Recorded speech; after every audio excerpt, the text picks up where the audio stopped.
What's going on, y'all? And welcome to another episode of Resilient Kings Podcast. Whoa. Now you about to start some controversy here. I am your host, Yaron Brown. Hold on a minute. This is a Resilient King alert. Resilient King alert. You ain't gonna roll past that. This is Resilient Kings Podcast coming to you. Let's go.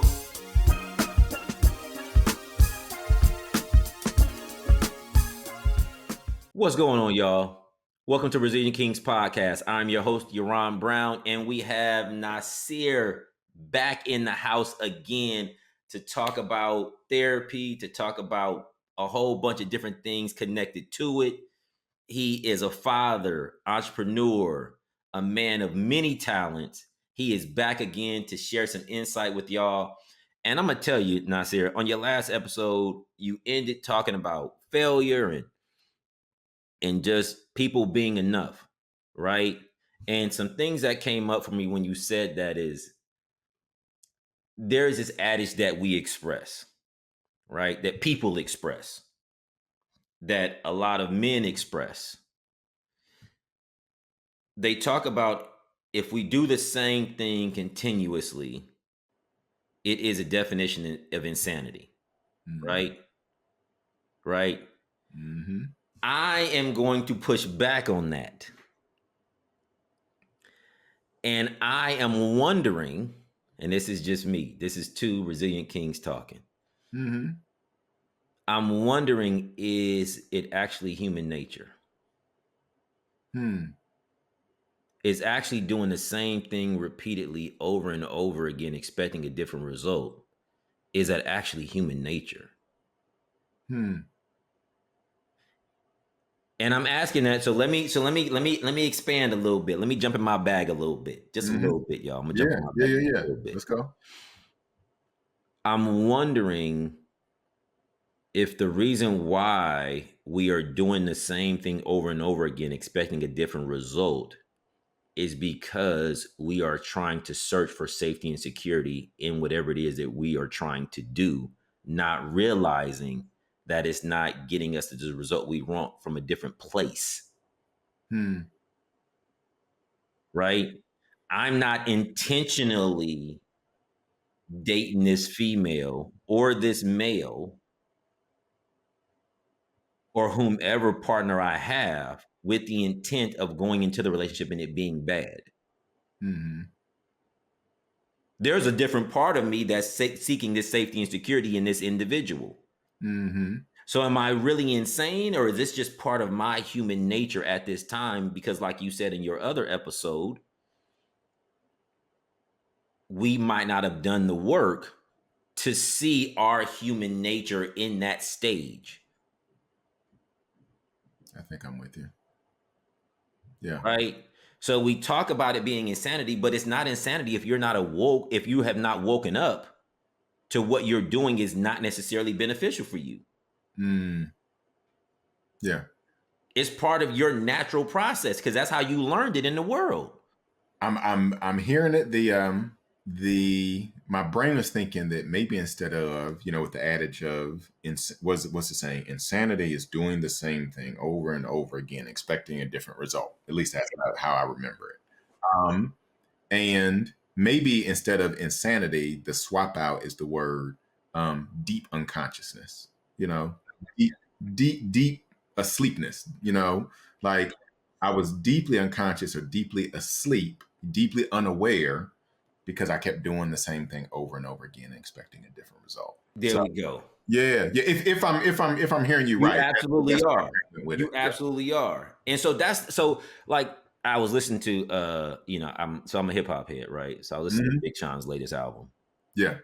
Shout out to Big Sean. It appears that he's done a lot of work. A lot of work. He's had a lot of stuff going on, personally, at least that he conveys in his music that he's had to overcome. And he talks about that. And I started dissecting that on the walk. And I was like, man, but if I don't know any better, then I am going to repeat the same process. Right? It's a constant repeat of that understanding and that lived experience. Right? Because I haven't woken up to the fact that this lived experience that I'm going through is not necessarily the healthiest one that I'm living. I am just repeating stuff to keep myself safe and secure.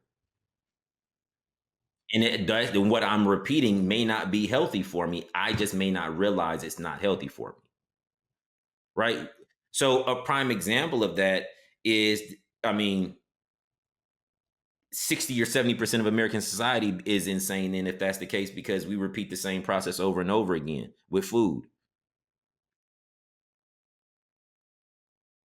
right? We're not doing it consciously. It's an unconscious process because food has become a form of addiction,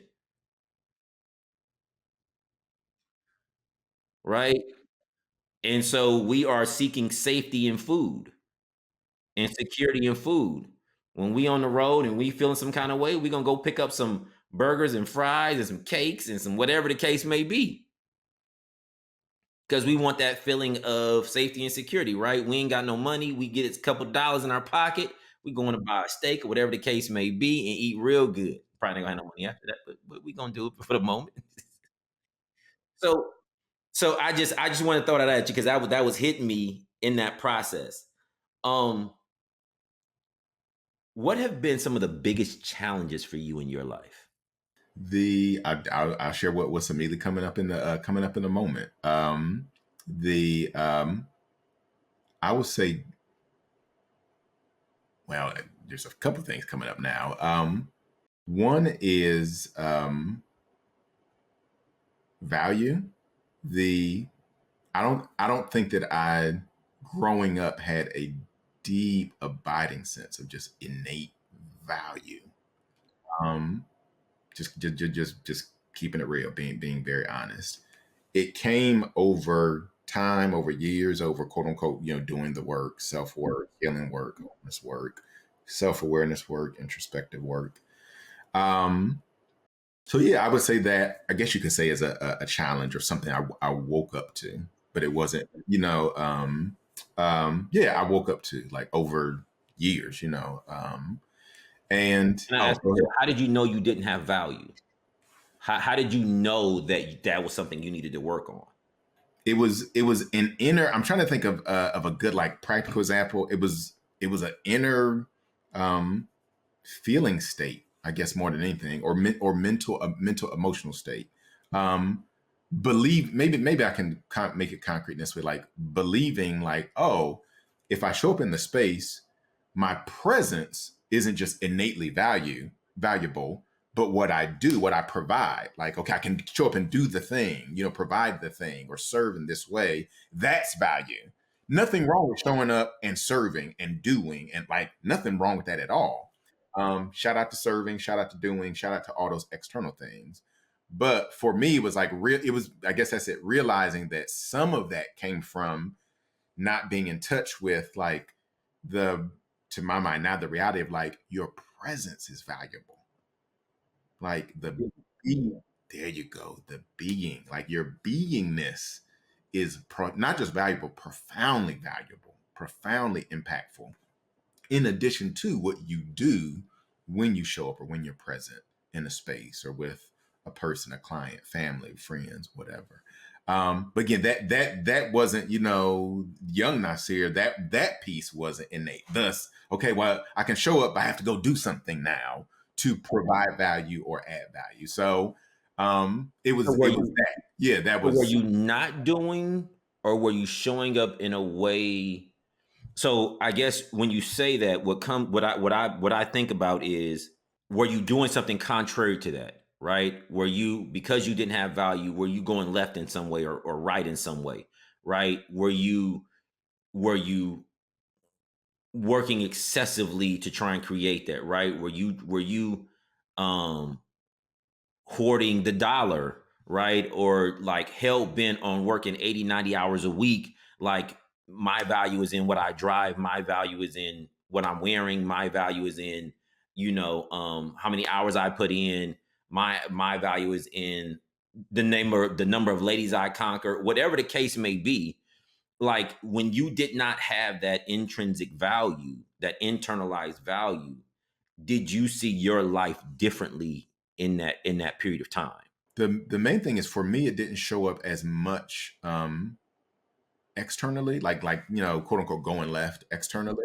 It was more internal. Yeah, like from the outside looking in, I don't think that person would have necessarily known that that was some of what was going on in my inner experience. Like, yeah, so yeah, from the outside looking in, I don't think it showed up in that way a ton or as much. Yeah, it was more internal of um, thinking that I had to reach outside of myself for a value.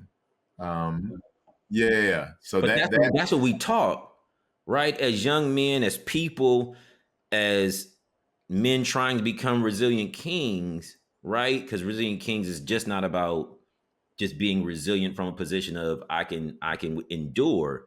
It's mhm, about it's about being resilient enough to unlearn something, hmm, right? And so we have learned this idea of that our value is based on something external. mhm, We're never taught in like, and I don't even know if our parents think about this, right?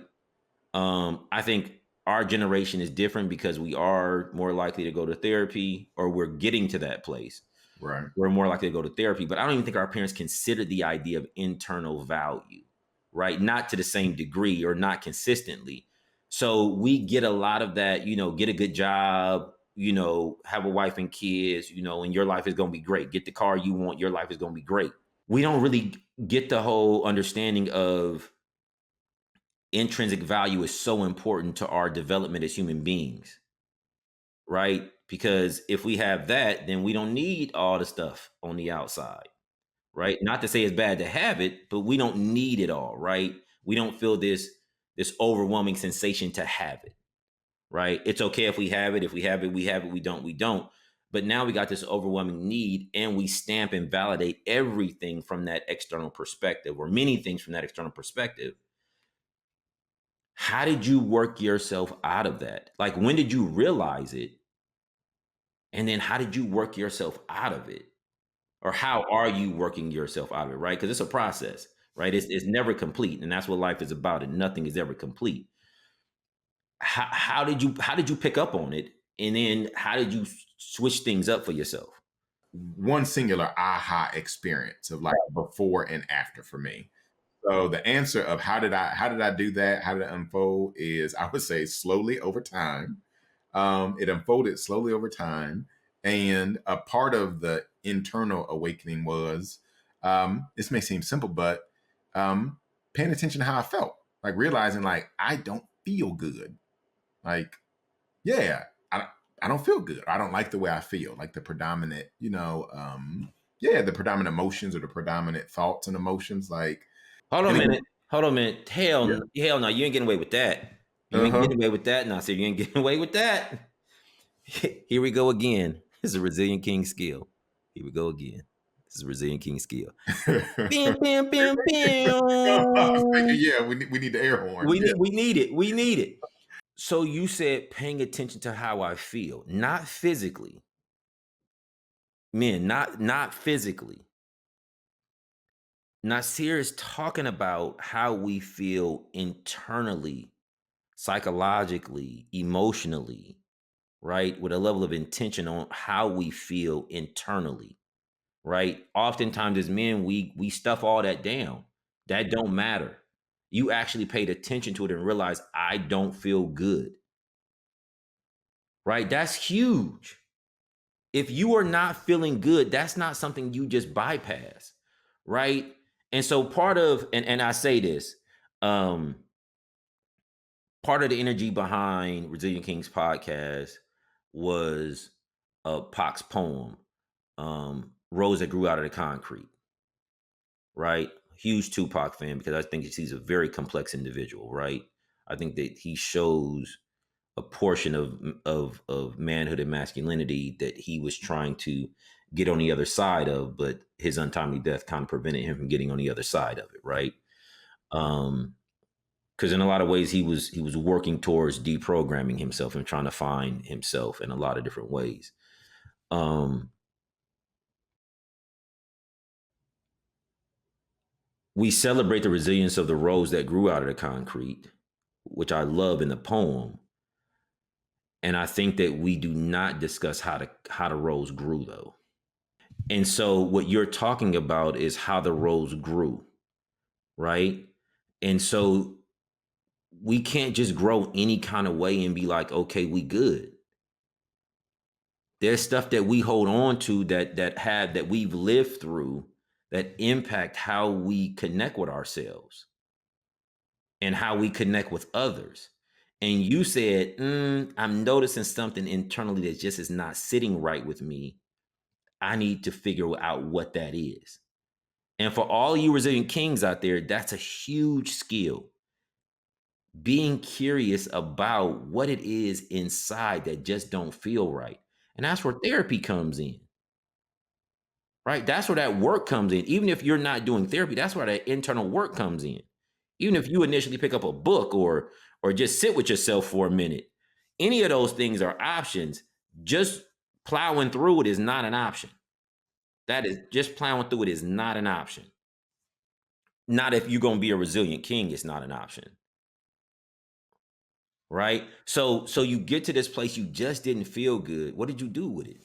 The first thing was, I think, be one, not know what to do with it. It's probably number one. It's like this awareness of I don't feel good in certain situations. So one is to have the awareness and then be confused about the awareness. Like I don't know what to do with it. There wasn't a model that I saw or knew of, I should say. So your parents weren't like, Nasir, you have all these emotions, express them, be as great as you want to be with all these emotions, all that kind of stuff. So I want y'all to notice that, right? He's a therapist, I'm a therapist. That don't mean that we grew up with these butterflies and gumdrops and we got the blueprint from our parents, right? They wasn't talking about it, right? Because the men didn't do that back in the day. Our moms didn't know to tell us to do that back in the day, right? Because they were socialized the same way that the men were in a lot of ways about how boys should be raised. So you didn't have a blueprint, you didn't know what to do. It was confusing. Then what did that look like? Being confused, not knowing what to do, looking for models looking for models in my world around me, whether that was father, grandfather, track coach, cross country coach, the teacher at school, the mentor at the job, the guy in the community that's well respected and doesn't work at the rec center. Like, just I was looking for models on how to try to piece it together. And the thing is, as much as I can kind of tell it now and tell it in retrospect, it wasn't even fully conscious then. Like I was doing it, but I wasn't consciously aware of, like, I'm looking for models on how, what to do Yeah, if you don't, it wasn't robotic in feel nature. Yeah. right. Exactly. Yeah. Like it's Or easier to scripted. tell it in hindsight, Yeah. because you pieced it together and, but it was like I was doing it, but not even fully consciously aware that was happening. So, yeah, looking for models, finding outlets, like things that did make me feel good. Like I used to run back in the day. I used to do track and cross country. So like running, like that physical outlet was physical, like physically, it felt good, but also kind of mentally, emotionally, even spiritually. Like there was a lot there that allowed me to just process stuff. It's like I could be my body was moving, and then also my mind was free, or processing stuff. So just trying to figure it out, before getting to, grad school therapy, like some of the more formal healing modalities that people will talk about, talk therapy, breath work, exercise, yoga, healthy lifestyle, all those sorts of things. So before getting to some of the more formal stuff, in my adolescence and early adulthood, I was just confused, trying to figure it out by looking for models around me. Did you begin to figure it out from an internal standpoint of finding your value? Like, when did you realize you started that work of really like, man, I'm really starting to figure out like I have value, intrinsic value? Again, not there isn't one specific experience that I can think of, but And not an experience, but let's say an age range. let's say an age range, and like something that you did that like was like, damn, that's like I'm really noticing like I'm okay being in this space and not doing, not Mhm. having. It probably started in my mid 20s. The very beginning, maybe started in my mid 20s, and then continued on. Like, yeah, continued on. Like I'm grateful that I can um, say with full truth and confidence and integrity, like I love myself. Like I love myself. The I don't know if a younger me could have said that. I don't know if a younger me could have said that, and it come from here. Like but it continues. I'm a work in progress in the sense of I could be in a new situation, and then I'm deepening into that. But I would say it started mid 20s if I had to put like a timeline around it. Then not to date you or anything like that, right? Not to date you. Yeah. When did you get married? In my late 30s. Yeah, in my late 30s. So Okay. yeah. So from 20 mid 20, early 20s to late 30s, Uh-huh. you were in the process of trying to figure yourself out. When did you know, like, okay, did you not valuing you play a part in you not getting married earlier? If you had known yourself earlier, or the timeline did not match up at all, right? So you knowing yourself and getting married had nothing to do with each other.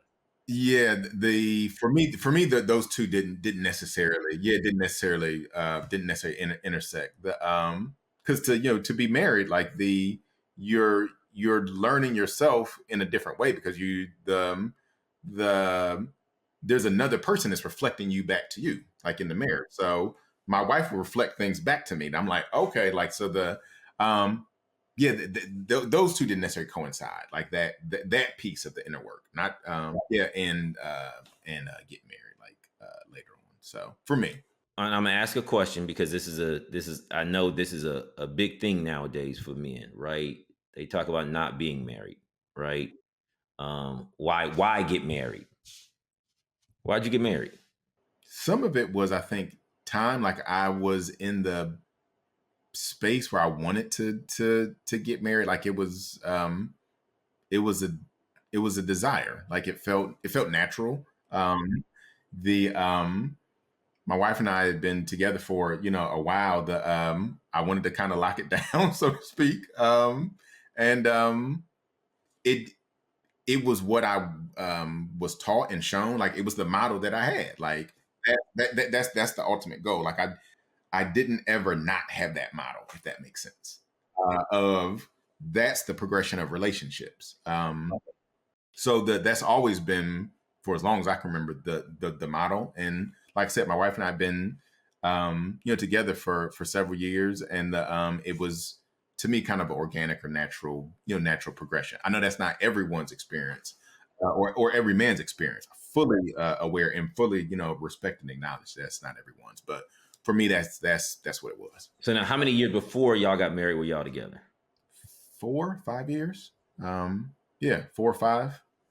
Now, this was so her being cool with the situation, or her like, hey yo, what we doing here?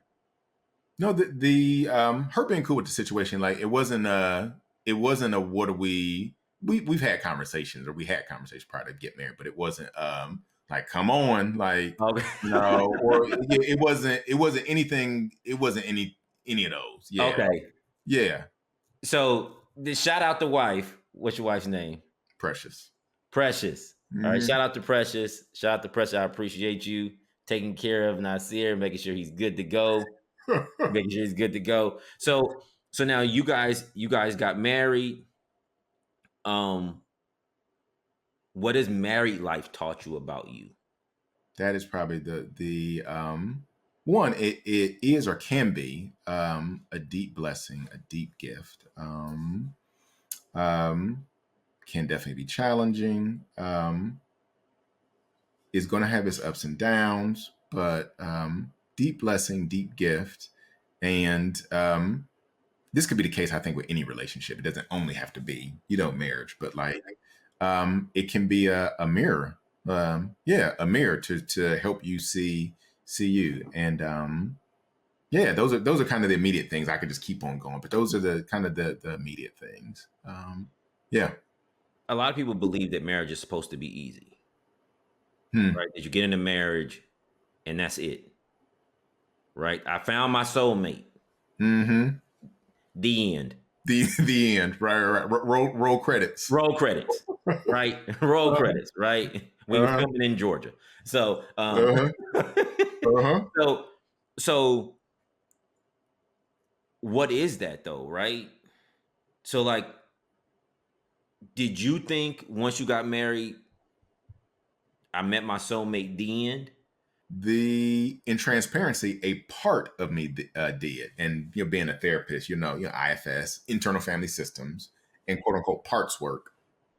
For those that listen to this and aren't therapists, just know there's a specific therapy approach that basically from the beginning acknowledges that there can be different parts of ourselves. It could be as simple as um, Yaron, you want to go, go grab something to eat and go watch the game. A part of you is like, yeah, that'd be great. And there's a part that's like, man, but if I do that, I won't have time to do X, Y, and Z. Part. So just as a real simple example. Um, and for any therapist, they'll know what IFS is and all that. But I say that to say a part of me did. A part of me thought, okay, this is the end. And then there's other parts that didn't, but there was a part of me that did. So he yeah.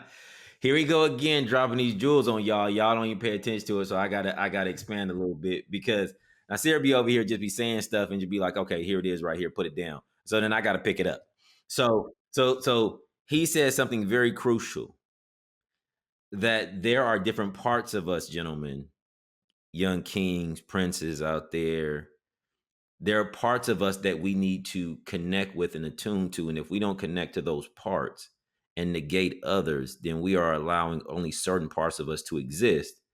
And those parts of us that exist can ultimately end up running amok, right? So going back to what we talked about in the beginning of the episode, there may be a part of us that has this idea of doing the same thing consistently over and over again, expecting a different result. And if we don't attend to that part of us, then that part of us can run amok because we don't allow other parts to exist. So saying that to say, if there's a part of you that's running amok, that's making a mess of your relationships, that's making a mess of your life, that's making a mess of a variety of situations, you may want to attend to that part by doing some work on you. So there was a part of you that says that this relationship, like, how did you not allow that part? Because that part can destroy a marriage, right? Easily. I met my soulmate. I ain't got to do no more work. She gonna do this, that, and the third, because in my mind, she knows it already, even though we ain't talked about it. Mm-hmm. Yep. Yep. Right. So how did you figure out that part of you was in there talking, trying to address them? How did you figure that part out? There are two things. Man, I'm laughing because I'm remembering.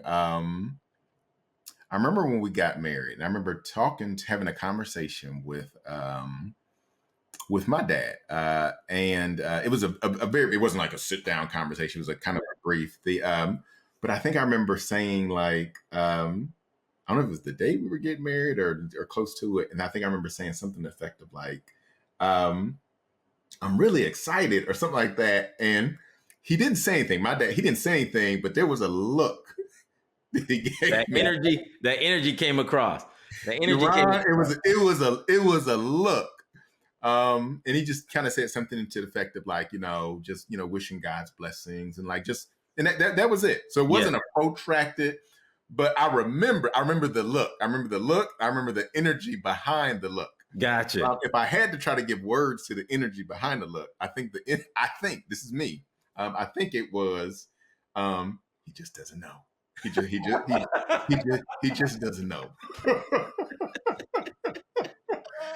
Not that there's anything wrong about being excited. Correct. Yes. It's not He was like, temper that excitement, son. Right. Now, you can be excited, but know some other stuff is on the other side of that excitement. Exactly. Gotcha. Exactly. So that's the first thing that popped in my head in terms of when you say it. Well, how did you know? It was that, and then just get married, and then having to figure things out, and then realizing like, okay, this is running smooth, but that's not running smooth. Gotcha. There's congruence here, but there's conflict here. So it was just like living life, at that point, being newly married and seeing the results of what was working and what wasn't. So it was just those two things. Yeah. Okay. Yeah. All right. So time has flown by. I gotta have you on again at some point in time because we barely touching the surface of all the stuff we need to be talking about here.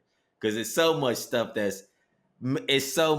we didn't get to that I want to get to. So we definitely got to have you back on. I truly appreciate you coming through to spend time with us, to talk to the listeners, to impart your wisdom, understanding about your life experiences. I hope the listeners got something out of it, picked up one thing, maybe two that they could look at and say, "Am I doing this?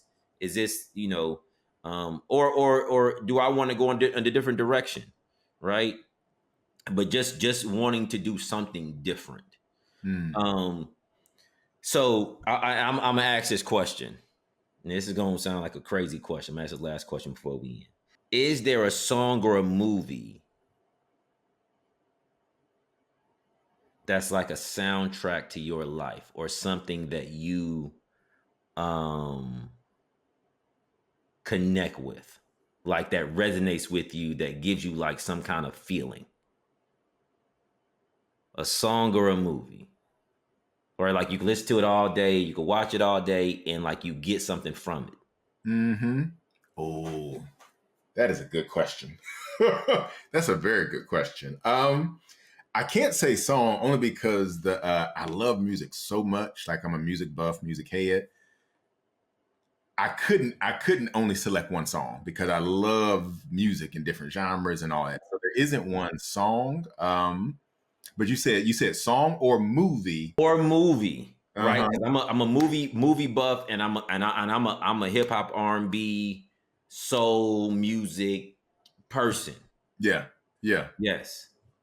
Movie that resonates. Would you say soundtrack to the like a soundtrack to your life, or something that you like, where that movie come on and some of your youth, adolescence, adulthood starts playing in your head? Like, I remember where I was when I watched that movie. I remember what I was doing. I remember the enjoyment I had. I remember the good times. Like it's a nostalgic feeling when you see that movie or hear that song.